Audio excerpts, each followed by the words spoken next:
ఇంక భారత చక్రవర్తుల చరిత్ర సవిస్తరంగా చెబుతాను వినండి అందారు అని జనమేజయుడికి వైశంపాయనుడు చెబుతున్నాడు. దక్షుడి కుమార్తె అదితి. ఆమె భర్త కశ్యపుడు. వారి కుమారుడు వివస్వంతుడు. వివస్వంతుడి కుమారుడు వైవస్వత మనువు. వైవస్వత మనువుకు ఈ మానవలోకంలోని 4 వర్ణాలు జన్మించారు: బ్రాహ్మణ, క్షత్రియ, వైశ్య, శూద్రులు. చంద్రుడి కొడుకు బుధుడు. బుధుడి కుమారుడు పురూరవ చక్రవర్తి. అని ఆ చక్రవర్తి ధనాశాపరుడు. బ్రాహ్మణుల ధనాన్ని అపహరించాడు. ఇది బ్రహ్మదేవునికి తెలిసింది. విషయం ఏమిటో తెలుసుకొని రమ్మని సనత్కుమారుడు మొదలైన మహామునులను పురూరవుని వద్దకు పంపించాడు బ్రహ్మ. పురూరవుడి సభకు మహామునులు వచ్చారు. పురూరవుడు వారిని గౌరవించకపోగా వారిని పరిహసించాడు.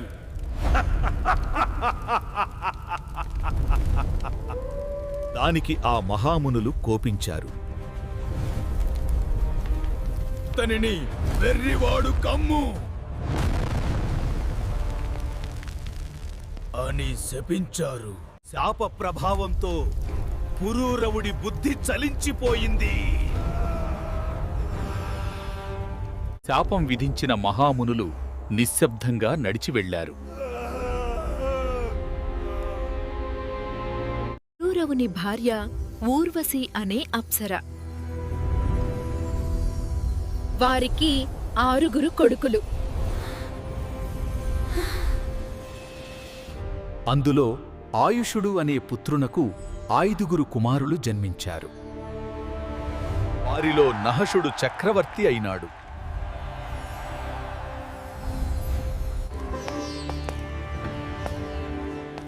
నహషుని భార్య పేరు ప్రియంవద.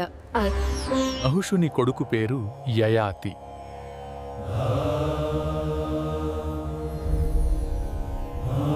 యయాతికి శుక్రుడి కుమార్తె దేవయాని వలన 2 కుమారులు.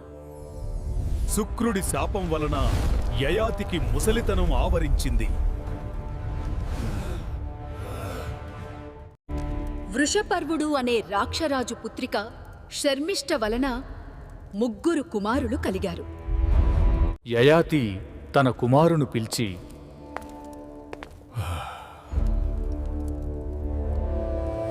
కుమారులారా, మీలో ఒక్కరు నా ముసలితన్నాన్ని తీసుకొని మీ యవ్వనాన్ని నాకిస్తారా? అందరూ మౌనంగా నిలిచిపోయారు.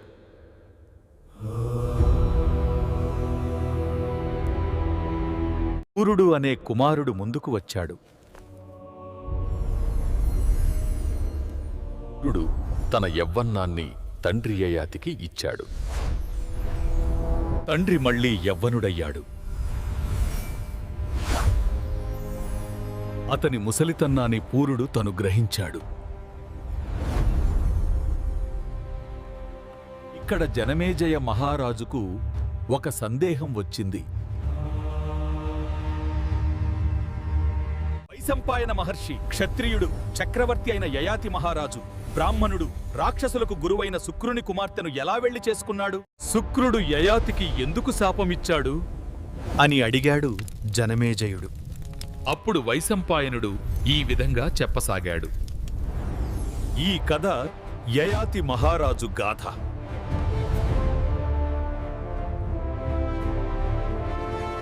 జనమేజయ మహారాజా,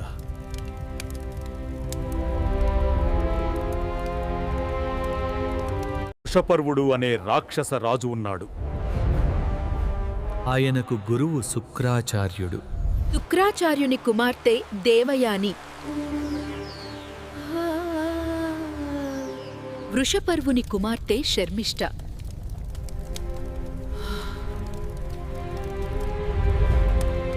దేవతలకు గురువు బృహస్పతి. బృహస్పతి కుమారుడు కచుడు. శుక్రాచార్యునికి మృత సంజీవని విద్య తెలుసు. ఆ విద్యతో దేవాసుర యుద్ధంలో చనిపోయిన రాక్షసులందరినీ తిరిగి బతికిస్తున్నాడు శుక్రాచార్యుడు. దానితో రాక్షసుల బలం పెరిగిపోతూ ఉంది. దేవతలందరూ కచుని వద్దకు వెళ్ళారు. ఓ కచుడా, మృత సంజీవని వలన మనం ఎంత మందిని చంపినా రాక్షసుల బలం తగ్గకుండా ఉంది. అందువలన నువ్వు శుక్రాచార్యుని వద్దకు వెళ్ళి ఆ మృత సంజీవని విద్యను తెలుసుకొని రావాలి. దానికి ఒకే మార్గం ఉంది.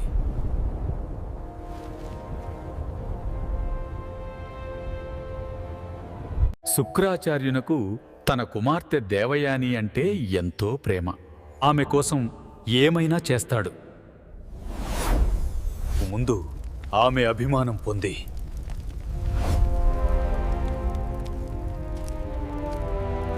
దాని ద్వారా ఆ మృత సంజీవని విద్యను శుక్రుని వల్ల గ్రహించాలి. దానికి కచుడు సరే అన్నాడు. దేవతల కోరిక మేరకు శుక్రుని వద్దకు వెళ్ళాడు. శుక్రాచార్యుడిని చూచి నమస్కరించాడు.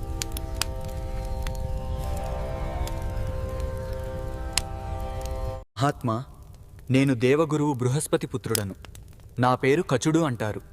నేను తమ వద్ద విద్య అభ్యసింపవచ్చాను. శుక్రుడు సంతోషించాడు. తన శిష్యుడుగా చేర్చుకున్నాడు. ఇది మిగిలిన రాక్షసులకు నచ్చలేదు.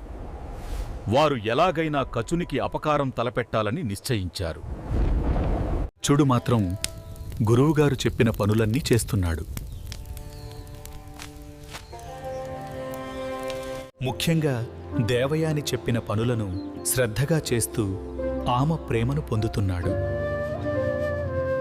ఒకరోజు కచుడు మిగిలిన రాక్షస శిష్యులతో కలిసి అడవికి వెళ్ళాడు. ఇదే అదనుగా భావించిన ఆ రాక్షసులు కచుడిపై దాడి చేశారు.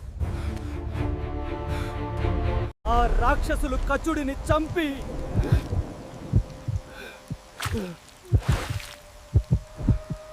ఆ శవాన్ని ఒక పెద్ద చెట్టుకు కట్టేశారు.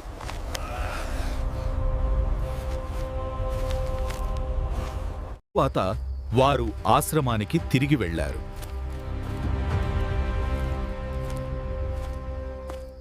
ఎంత రాత్రి అయినా కచుడు మాత్రం తిరిగి రాలేదు. కచుడు రాలేదని దేవయానికి కంగారెక్కువైంది. తండ్రి, రాత్రి చాలా పొద్దుపోయింది. అందరూ వచ్చారు, కానీ కచుడు రాలేదు. అతనికి ఏమన్నా ఆపద కలిగిందేమో అని నాకు భయంగా ఉంది. దివ్య దృష్టితో చూచాడుగు.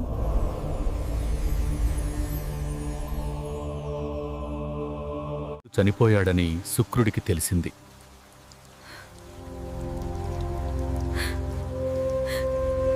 వెంటనే శుక్రుడు, దేవయాని, కచుడు చచ్చిపడి ఉన్న చోటికి వెళ్లారు. మృత సంజీవని విద్య, ప్రాణం తిరిగి రావాలి. శుక్రుడు తన మృత సంజీవని విద్యతో కచుడిని బ్రతికించాడు. కచుడా, నీవు బ్రతికి వచ్చావు. కొన్ని రోజుల తరువాత ఒకరోజు కచుడు మిగిలిన రాక్షసులు పూలు తెచ్చేందుకు అడవికి వెళ్లారు. అక్కడ రాక్షసులందరూ కలిసి కచుడిని చంపేశారు.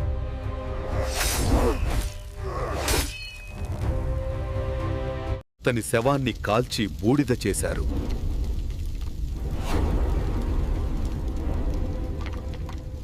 ఆ బూడిదను మద్యంలో కలిపారు.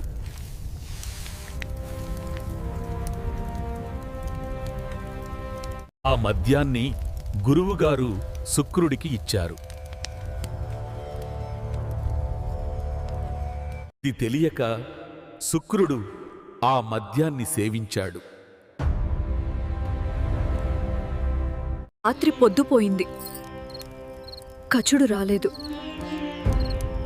మరల రాక్షసులు చంపేశారేమో అని దేవయానికి అనుమానం కలిగింది. అప్పటికే శుక్రుడు మద్యం మత్తులో ఉన్నాడు.